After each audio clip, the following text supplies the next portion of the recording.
Hello students, आज हम पढ़ने जा रहे हैं क्लास 12th का टॉपिक जो कि है फॉर्मल चार्ज। तो आइए जानते हैं फॉर्मल चार्ज होता क्या है। फॉर्मल चार्ज के बारे में अगर मैं बताऊं तो it is the charge assigned to an atom in a molecule. किसी भी मॉलिक्यूल के अंदर जितने भी एटम हैं उन एटम के ऊपर जो चार्ज होता है उस चार्ज को हम कहते हैं फॉर्मल चार्ज। फॉर्मल चार्ज हमको बताता क्या है। Formal charge tells us whether atom has negative charge और पॉजिटिव चार्ज। फॉर्मल चार्ज ही हमको ये बताता है कि एटम जो है वो पॉजिटिव है या नेगेटिव चार्ज है। ठीक है, फॉर्मल चार्ज निकालने का जो फॉर्मूला है वो है number of valence electron minus electrons in loan pair plus 1/2 number of bonding electrons. तो आइए इसको हम एक एग्जाम्पल समझते हैं कि ये पूरा फार्मूला है क्या और इसको किस तरीके से सॉल्व करके हम फॉर्मल चार्ज निकाल सकते हैं। तो आइए स्टूडेंट्स आगे बढ़ते हैं। फॉर्मल चार्ज को हम शॉर्ट में ऐसे भी लिख सकते हैं, फॉर्मल चार्ज इक्वल टू होता है वैलेंस इलेक्ट्रॉन माइनस यानी कि V माइनस का lone pair plus 1/2 number of shared pair electron. ठीक है, तो V minus L plus 1/2 S, ये फॉर्मूला है हमारे पास फॉर्मल चार्ज निकालने का। आइए एटम ले लेते हैं। एक मॉलिक्यूल लिया मैंने जो कि है O3 यानी कि ओजोन, और हम जानते हैं कि ओजोन मॉलिक्यूल जो है वो 3 ऑक्सीजन आइटम से मिलकर बनता है। आइए पहले इसका स्ट्रक्चर ड्रॉ करते हैं, ऑक्सीजन ऑक्सीजन एंड ऑक्सीजन। और हम ये जानते हैं कि ऑक्सीजन की लास्ट सेल में 6 इलेक्ट्रॉन होते हैं। तो आइए 6 इलेक्ट्रॉन ड्रॉ करते हैं, 1 2 3 4 5 एंड 6। इस वाले ऑक्सीजन आइटम का भी करते हैं 1 2 3 4 5 एंड 6। इस वाले ऑक्सीजन आइटम को भी करते हैं 1 2 3 4 5 एंड 6। ठीक है स्टूडेंट्स, इस वाले ऑक्सीजन आइटम से शुरुआत करता हूँ मैं। हर एटम जो है अपने आप को स्टेबल करने के लिए अपनी ऑक्टेट कंप्लीट करना चाहता है, तो ये वाला ऑक्सीजन आइटम भी अपनी ऑक्टेट कंप्लीट करना चाहेगा। 6 इलेक्ट्रॉन ऑलरेडी इसके पास है, ये चाहेगा 2 इलेक्ट्रॉन इसको और मिल जाए। तो ये क्या करेगा कि अपने बगल वाले ऑक्सीजन आइटम से ये 2 इलेक्ट्रॉन लेने की कोशिश करेगा और ये 2 इलेक्ट्रॉन ले लेगा। फिर ये वाला जो ऑक्सीजन आइटम है ये भी चाहेगा कि मेरी भी ऑक्टेट कंप्लीट हो जाए, तो ये भी इसकी हेल्प कर मांगेगा और ये इस वाले 2 इलेक्ट्रॉन को लेके अपनी ऑक्टेट कंप्लीट कर लेगा। ठीक है स्टूडेंट्स, अब यहाँ पर हम देख रहे हैं कि 4 इलेक्ट्रॉन की शेयरिंग यहाँ पर हो रही है और एक पेयर से एक सिंगल बॉन्ड बनता है, तो 2 पेयर से 2 बॉन्ड बन जाएंगे हमारे पास। अब ये वाला ऑक्सीजन आइटम बचा हुआ है, तो ये ऑक्सीजन आइटम भी चाहेगा कि इसकी भी ऑक्टेट कंप्लीट हो जाए और ये इससे हेल्प मांगेगा।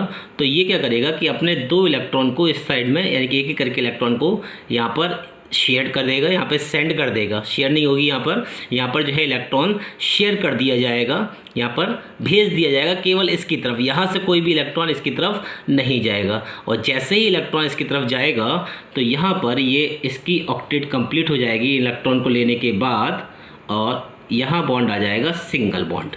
यहाँ पर बॉन्ड कितना बनेगा, सिंगल बॉन्ड। ध्यान रखिए स्टूडेंट्स, यहाँ से इलेक्ट्रॉन यहाँ की तरफ ट्रांसफ़र हो रहे हैं, मैंने एरो भी दिखा दिया है। यहाँ के इलेक्ट्रॉन इधर नहीं जा रहे हैं।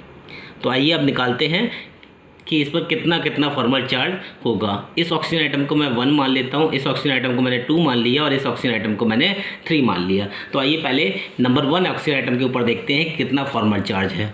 तो फॉर्मल चार्ज का फॉर्मूला लगाते हैं, formal charge equal to valence electron minus का lone pair plus 1/2 shared pair electron. तो आइए सॉल्व करते हैं। बैलेंस इलेक्ट्रॉन की बात करूँ नंबर फर्स्ट एटम की, तो कितने बैलेंस इलेक्ट्रॉन है, 1 2 3 4 5 एंड 6 इलेक्ट्रॉन इसके बैलेंस सेल में है। तो 6 इलेक्ट्रॉन मैंने लिख लिए,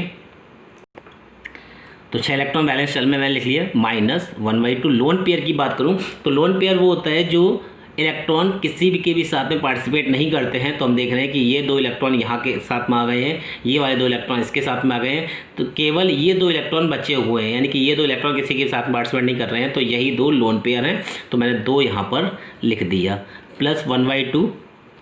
अब शेयर्ड इलेक्ट्रॉन की बात कर लूँ तो कितने शेयर्ड इलेक्ट्रॉन हो रहे हैं, कितने इलेक्ट्रॉन इसने पार्टिसिपेट करवा दिए। तो इसके 2 इलेक्ट्रॉन तो ये पार्टिसिपेट हो रहे हैं इसके साथ में, और 2 इलेक्ट्रॉन इसके साथ में पार्टिसिपेट हो रहे हैं, और 2 ही इलेक्ट्रॉन इसके साथ खुद भी पार्टिसिपेट कर रहे हैं। तो टोटल इलेक्ट्रॉन कितने हो गए, 1 2 3 4 5 एंड 6 इलेक्ट्रॉन पार्टिसिपेट कर रहे हैं। 6 इलेक्ट्रॉन शेयर्ड में है, तो ये 6 इलेक्ट्रॉन यहाँ पर लिख दिया। तो इसको सॉल्व करेंगे तो 2 3 जा 6 हो जाएगा यहाँ पर। तो 3 + 2 ये हो गया इसके पास 5, यानी कि 6 - का 5, तो इस पर फॉर्मल चार्ज आया कितना, प्लस का 1। तो इस पर फॉर्मल चार्ज कितना आ गया, फर्स्ट वाले पे 1 चार्ज आ गया। इस सेकंड वाले की बात कर लेता हूँ मैं, कितना फॉर्मल चार्ज है इसके ऊपर।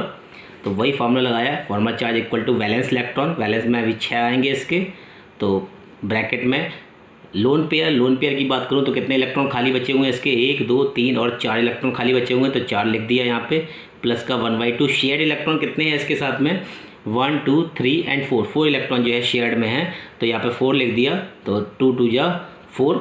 आइए इसको सॉल्व करते हैं, कितना हो जाएगा इसके पास में, ये हो जाएगा 2 और 4 6 इलेक्ट्रॉन आ जाएंगे यहाँ पर। तो 6 माइनस का 4 और 2 कितना हो गया 6। तो फॉर्मल चार्ज की बात करें तो इस पर फॉर्मल चार्ज आ गया 0। तो सेकंड वाले इलेक्ट्रॉन ऑक्सीजन एटम पर कितना फॉर्मल चार्ज आ गया, 0 फॉर्मल चार्ज यहाँ पर आ गया। थर्ड वाले एटम की बात करूँ तो थर्ड वाले को मैं थोड़ा सा आगे लिख लेता हूँ। तो थर्ड वाले को फॉर्मल चार्ज निकालते हैं। बैलेंस की बात करूं तो 6 इलेक्ट्रॉन बैलेंस में होंगे, माइनस का लोन पेयर की बात को ध्यान देंगे स्टूडेंट्स। इसमें कितने लोन पेयर बचे हुए हैं, 1 2 3 4 5 एंड 6। इसके 6 के 6 जो है लोन पेयर में बचे हुए हैं, क्योंकि मैंने आपको बताया था केवल इलेक्ट्रॉन यहाँ से यहाँ की तरफ आए हैं, ना कि इसके इधर गए हैं। तो लोन पेयर में इसके 6 इलेक्ट्रॉन बचे हुए हैं, तो यहाँ रख दिया मैंने 6 प्लस का 1/2। और शेयर्ड इलेक्ट्रॉन की बात करूँ तो कितने इलेक्ट्रॉन इसमें आ गए हैं, 2 इलेक्ट्रॉन यहाँ पर पार्टिसिपेट कर गए हैं, शेयर्ड इसके साथ में हुए हैं, तो 2 इलेक्ट्रॉन यहाँ पर लिख दिया गया। तो ये हो गया 2 से 2 कैंसिल हो जाएगा, तो ये बचेगा आपके पास 6 और 1 कितना हो जाएगा, 7 हो जाएगा। फॉर्मल चार्ज 6 माइनस का 7, तो यहाँ देखें कितना हो गया, माइनस का 7, और -7 में से 6 चला गया, तो ये बचा फॉर्मल चार्ज के ऊपर माइनस का 1। इसके ऊपर फॉर्मल चार्ज कितना बचा, माइनस का 1। तो इस तरीके से हम हर एक एटम के ऊपर का चार्ज हम निकाल सकते हैं। कोई भी एटम कितना पॉजिटिव है कितना नेगेटिव है, ये बताता है आपको फॉर्मल चार्ज। आज की वीडियो में इतना ही। Thank you and have a nice day.